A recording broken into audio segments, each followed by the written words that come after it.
tell me the game I should choose. I'm just gonna remove this one myself. Don't worry, I'm just gonna spin it again. One last time. Wheel of Gaming, no joking around. Tell me the mind-blowing theory we found. What?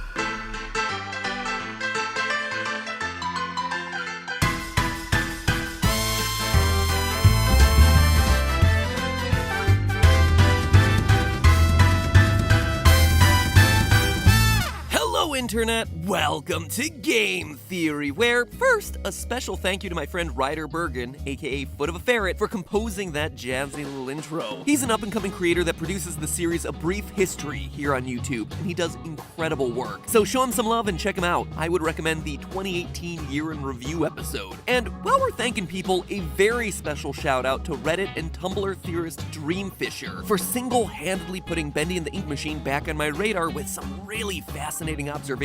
Trust me, I thought I was done with this game too, but we're back, and I gotta be honest, now that I've started digging through the game again, what I found completely upends a lot of what I thought I knew about Bendy's story. So let's not waste any more time because we got a lot to cover. It's time to dive back into the inky depths of Joey Drew Studios one more time. Before we get to things that got me to question some of my earlier conclusions about the game, let me first call out something that seemed to confirm one of the Bendy community's biggest fan theories, including a theory of our own. Hidden inside the game's files, there does appear to be confirmation that, at least at some point during the development process, Bendy was planned to be revealed as Joey Drew. Inspired by Dreamfisher's Reddit post covering their theory on a one-eyed Bendy, I did something I hadn't really done for any of the previous episodes. I dug specifically into the game's assets, giving closer inspection to the 6,000 or so files used across the completed game's 5 chapters. Now, I have very limited experience with making games, having only done a few rudimentary ones back in college. But one thing I do know is that it pays to be organized. For instance, in Bendy, you're dealing with 1,440 separate audio assets. So without any sort of clear labeling system, you're gonna be searching for a long time. Or else you're suddenly gonna give Alice Angel some random ink splat sound effect instead of a voice. Luckily, Bendy's developers, the Meatly and Mike Mood, have done an excellent job of keeping all their files clearly labeled. All character voices are marked with DIA for dialogue, followed by the chapter it's specifically being used in. But that's not all. Another titling convention they seemed to use for Chapter 5 was alternating titles in all caps based on the scene that it was in. Let me give you an example. As you go into the Sammy Lawrence battle early on in Chapter 5, all the audio clips for that section are in caps, like someone shouting for attention on Twitter. Betrayed, abandoned, I trusted you, I gave you everything, and you left me to rot. At the end of that Sammy fight, we enter a short cutscene with Alice and Boris, at which point all the file names go to lowercase. That was close. You're lucky we were in the neighborhood. Once the battle resumes with a new onslaught of searchers, we're back to uppercase. Watch out! Here they come! Go back to your puddles! Each segment of the battle is grouped based on its casing. Here's why this matters. In the files, the final boss fight against Bendy has Henry's one line. But he's never seen the end. The end. But there appears to be another unused line during that same segment, also listed all in caps. Joey? You notice the shock in Henry's voice, as though he's surprised to see Joey. This then leads directly to a series of Beast Bendy audio files, all in lowercase, before going into Joey's final speech in the game's ending audio, which ends in caps. Joey_end. Henry, so soon. I didn't expect you for another hour yet. So the naming pattern still fits, but also listen to the resonance. In designing the game, the team did an amazing job reflecting audio reverb to reflect the room scale that they're in. Large and full of echoes in the giant ink machine chamber. Set us free. A lot less open in the lower ceilings of Alice and Boris's hideout. Why are you here? And now compare the audio of the end with Joey's opening line in the kitchen. The end. Henry, so soon. The real-world audio with Joey Drew is much deader. There's no echo, no reverb, just like me when I record in the closet. But Henry's line of shock, Joey, the end, has that echo in there. An echo that appears for every single bit of dialogue that's said within the empty, sparse hallways of Joey Drew Studios. In short, the titling conventions and resonance tell us that Henry expresses his shock at seeing Joey sometime between the start of the final Bendy fight and going to Joey's apartment, thereby giving further evidence that Bendy is Joey, or at least was almost revealed to be Joey in unused audio files. So that was one of the first things to show up upon my closer inspection of the game, but here's where things go from moderately interesting to completely upending everything we thought we knew. Dreamfisher's post got me to specifically focus on the 2D textures used throughout the game, the stuff that wraps around 3D objects or environments to give them their detail. And in those files, you can find some pretty wacky stuff. Like this is Joey Drew as we knew him, and this is Joey Drew's face flattened by a steamroller. Look at that tongue just down there in the corner. And where are his eyes, you ask? Most effective jump scare this franchise has produced. In the actual game, you can't even see these things. Serious talk here though, Joey, you might want to look into getting some clear eyes. For dry, red eyes. But obviously titled texture pack named props04-sd-mat-_main-text-atlas0 that hides more secrets than I think any of us could have ever suspected. On this sheet, you have all the things that you'd expect to see around Joey Drew's little apartment here. Some paintings, a vase texture, the electrical outlets, evidence that Henry may actually be dead, a rug, you know, all the usual stuff. Now, I know what you're thinking. Those are truly enormous electrical plugs. I know, I was shocked too, but I really think that you're fixated on the wrong detail here, cause like I said, hidden amongst that texture file is a series of newspaper headlines, one of which outright reads, "Local artist pushed himself too hard, found dead at desk." That's, an oddly specific newspaper headline to include in a game about a cartoon studio, right? What makes that headline even more suspicious, though, is when it's put in context with Joey's endgame speech. The truth is, you were always so good at pushing, old friend. Pushing me to do the right thing.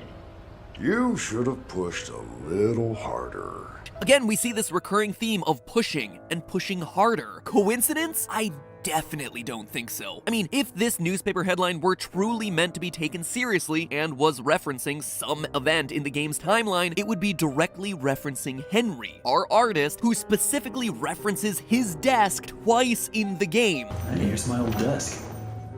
I've wasted so much time in this chair. A character who, we also know based on his first and only audio log in the game, complains firsthand about just how hard he works. I haven't seen Linda for days now.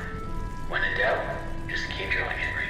And here's the thing, we know this headline was specifically put in there by the game devs, considering that we can see with some of the other newspaper textures that they've been clearly doctored. For instance, here, blank, a year in review. It was doctored to remove the year. These aren't just random assets that were thrown in for set dressing, they were selected, they were curated, they were corrected. It's also worth noting where in the game this headline exists, back near the ink machine in Joey Drew's apartment. You would never see this newspaper unless you hacked into the game in order to get over there, which, let me tell you, is no small feat, but it is definitely there on a shelf in that back room. Joey collected the paper and keeps it next to his precious machine. But how could Henry be dead? We are obviously playing him walking around the studio. I hear you asking, and trust me, it's something that I kept asking myself as I wrote this thing too. Honestly, I don't know if this is anything more than just a suspicious Easter egg thrown in there for hackers. But if it is real, I, of course, have a theory as to what's going on. And let me be completely honest with you, with a lot of the theories that I do on this channel, they're all just for fun. I don't necessarily believe every single one that we do, but in this case, I think I'm onto something. First, let's look at Joey's audio logs. In my final Bendy theory, I chose to focus on the thematic meaning of the ending, how it was a story of regrets, apologies, and closure in the real world. But in doing that, I largely wrote off events that were happening in the studio as just part of this story that Joey was telling. But what if there was a bit more truth to all this studio action than I originally expected? Consider this, throughout Chapter 5, Joey's audio logs give us a timeline of the development and usage of the ink machine. Whatever that grinning thing was I saw wandering around your office, you better keep it locked up tight. I realize it was a first attempt, but imagine if the press caught sight of it. If you claim that your failures are because these things are soulless, then damn it, we'll give them a soul. So, the detail of the grin confirms for us that Bendy was indeed the first created, and he's without a soul. Joey then, in his quest for a soul, moves on to former voice actress of Alice Angel, Susie Campbell. I know how much this part means to you, Susie. I, too, really believe my characters are more than just drawings. They're alive. Susie, I'll be straight. I'm putting together a small project, a little ceremony. I want you to bring Alice to life once again. What do you say? She says yes. So he uses the ink machine ritual to turn her into Alice Angel, and again for a lot of the other employees. This is why the walls of the studio are covered with the phrase, "The creator lied to us." It's not because of salvation or anything like that, but it's because Joey lied. He lied like we see him do to Susie, to get their souls sacrificed into his ink machine. Now look at this. Notice that there are two mutually exclusive sets of characters that we see over the course of the game. One set has coffins hidden inside the studio, and the other set have letters on Joey True's bulletin board. With the coffins, we have Susie Campbell, Bertram Piedmont, Grant Cohen, Norman Polk, and Lacey Benton. With letters on the bulletin board, we have Wally Franks, Allison Pendle, and Thomas Connor. The ones with coffins are actually in those coffins. Those are the victims in real life. They are soulless. They are dead, empty husks of bodies, sacrificed to the machine. All the others, in the words of Wally Franks, were out of there and are now living happy lives far away from Joey and his machine. Seems like a lot to assume, but I have proof. Look at this. It's an incredibly small but super important detail. In Chapter 4, we fight and defeat Bertram Piedmont. Look what happens at the end of his battle. His head remains intact, but the doors shut on him. Now look at what happens when Susie's form of Alice Angel dies. She just lays there, dead. But what about Frankenboris just moments before? The game makes sure that we see that he melts away into the ink. That is the difference here. One set of characters is made out of just ink and melt away as soon as they're defeated. The other set have actual human souls in them and don't fade away. You have two chances to see Norman the Projectionist die. Once in Chapter 3 and again in Chapter 4 to the hands of Bendy. In both cases, Norman's body persists. He lies on the ground if you take him out, or he's dragged away by Bendy if he's the one who does the deed. Those creatures, the one with souls actually infused into them, are all the ones associated with coffins. So what does any of this have to do with Henry and a newspaper headline about an artist dying? It tells us that Henry got tricked, that Joey successfully sacrificed him to the ink machine. I mean, think about it. He got a letter from Joey Drew inviting him back to the studio in much the same way that Joey reached out to all of his former employees. Those letters on Joey's bulletin board, what I originally interpreted as Joey reaching out trying to make amends to his former employees, is actually just evidence that he tried to lure everyone back to the office to sacrifice him to the machine, and that some people, like Allison, Tom, and Wally, just lucked out. They lived far enough away to take a meeting with their former boss, said thanks, but no thanks. But that other people, like Susie, Bertram, and now Henry, said yes to the invite and became victims. What about that final scene between Henry and Joey? It's actually told out of sequence. That's actually the first scene of our little timeline. It shows that Henry went to meet Joey, and now listen to what Joey says. The truth is, you were always so good at pushing, old friend. Pushing me to do the right thing. You should have pushed a little harder.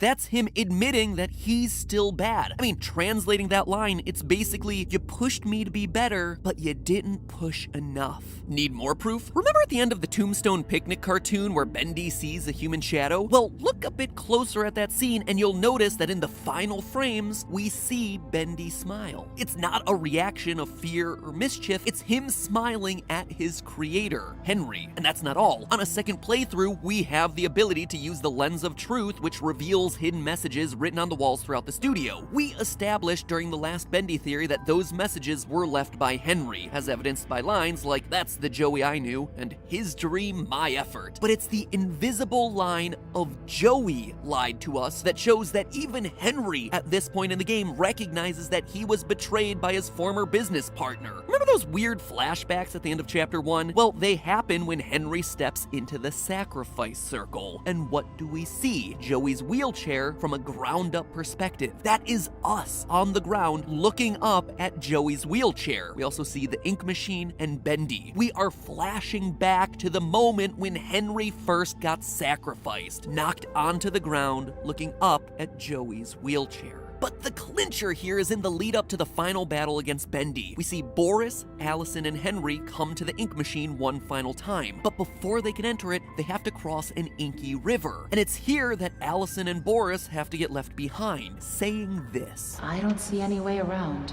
We're not like you, Henry. If we go in there, well, a drop of water in the ocean is rarely seen again.